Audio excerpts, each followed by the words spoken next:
Welcome to Art Talk Tuesday. We are in episode 31. I want to thank all of you. Before I start off, I want to thank you all for tuning in, watching out, liking, sharing. I really appreciate it. Please continue to do so. Remember, if you have any questions, you can shoot me an email or make a comment on the bottom of the video, and I will get back to you with any questions you have about anything.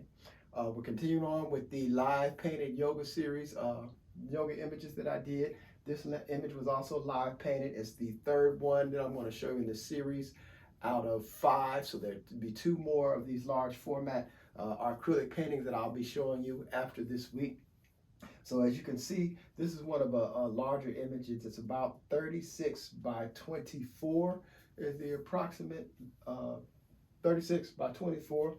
Like I said, it's in acrylic.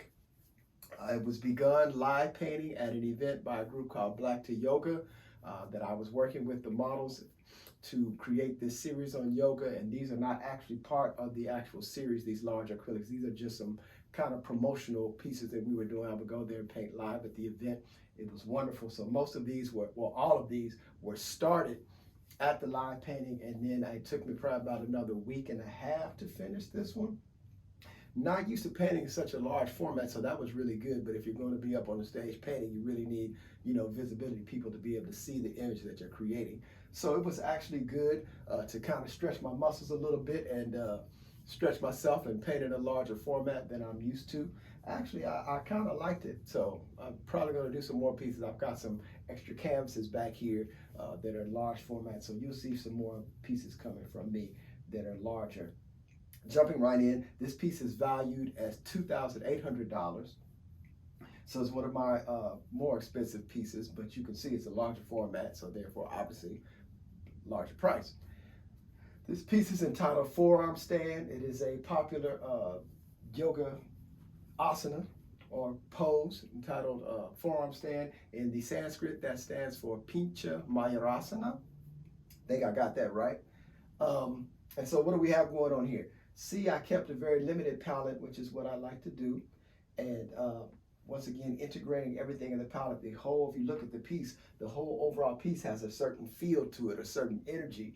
And part of that is due to the palette. So what I've kind of done is incorporate something of this blue into every aspect of the image. Even this green here has some aspects of this lighter blue in it. And what that does is, and you see with the purple here, I'm going to put these blues in, some of the same blues here in the shadows, some of that same blue in the hair, and some of the same blue here, just very light touches into the skin tones I was making. And what that does is creates an overall kind of sense in the palette that everything kind of blends together.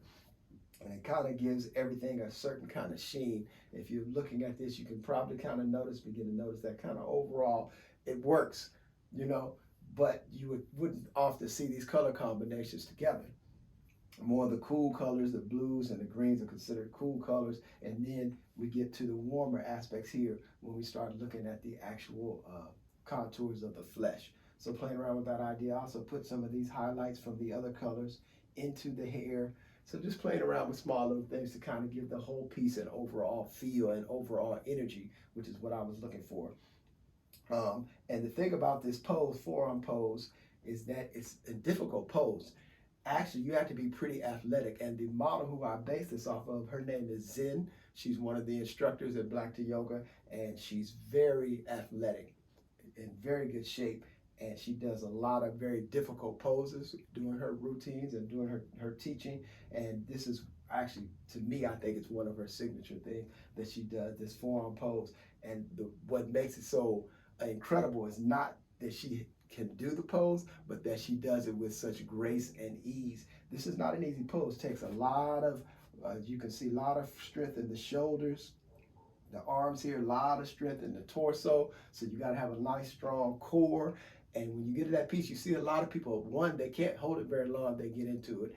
And two, once they do get into it, after about maybe 15 seconds or so, you might see a little shaking here and there, the shoulders and the arms, because their muscles are beginning to tire. She can go into this pose and hold it for quite a long time with ease and with grace, and you never see any shaking, and just very smooth the way she goes into it and comes out. It's not laborious at all. And so that's part of the energy that I wanted to get here in the flesh with this image.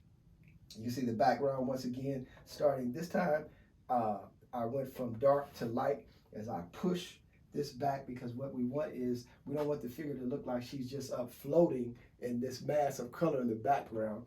That would have been way too graphic. I wanted to give you a sense of the weight of this figure pushing down onto the surface, onto the ground, as she lifts up and pushes away.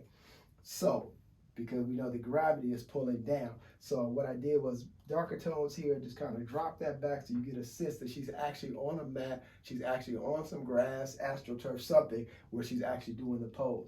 Then here, in this back, I wanted to keep it solid and simple because I wanted to emphasize the figure. Didn't want too much here going on in the background, because in my opinion, that would detract from what's going on with the central image, which is the figure. That's called controlling your focal point. So I control the focal point by leaving the background kind of blank. And here we have the distinction between this area here that kind of looks like it's receding, and then this more graphic area here. So we get that push and pull as we're looking at the image. This symbol here is called a unilome. Unilome is a Buddhist symbol that represents the journey to enlightenment.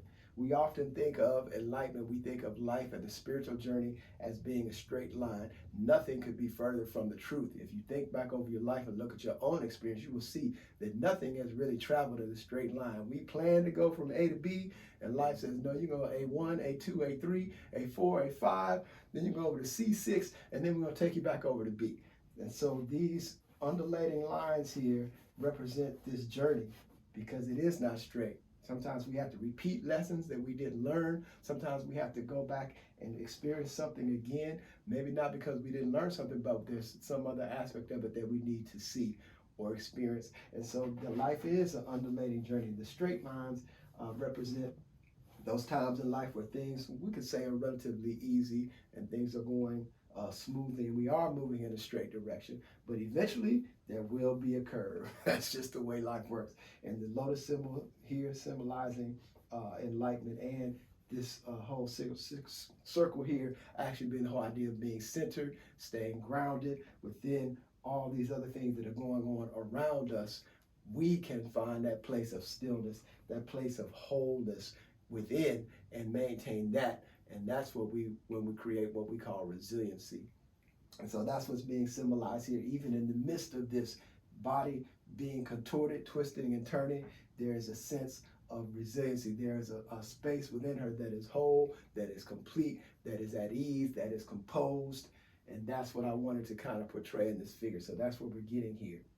For I'm saying, you can see the hands here are not used to help promote the balance, but just here in the mudra for devotion.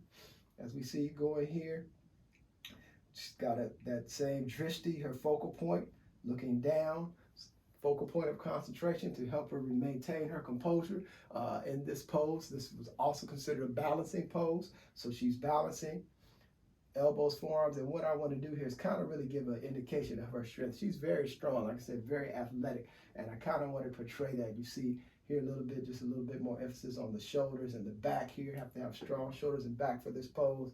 She's composed, her focus, her drishti is down toward the ground to help her maintain her balance.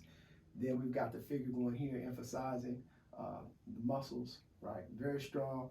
Then we just got these legs just long, coming up, right? And then bent back over. So this creates more tension here, right? Because the legs want to pull back and over, but the forearms, the strength here keeps it from doing so. So really just playing around with that, this whole idea, and hope you enjoyed talking about this piece. I will talk to you next week. Peace.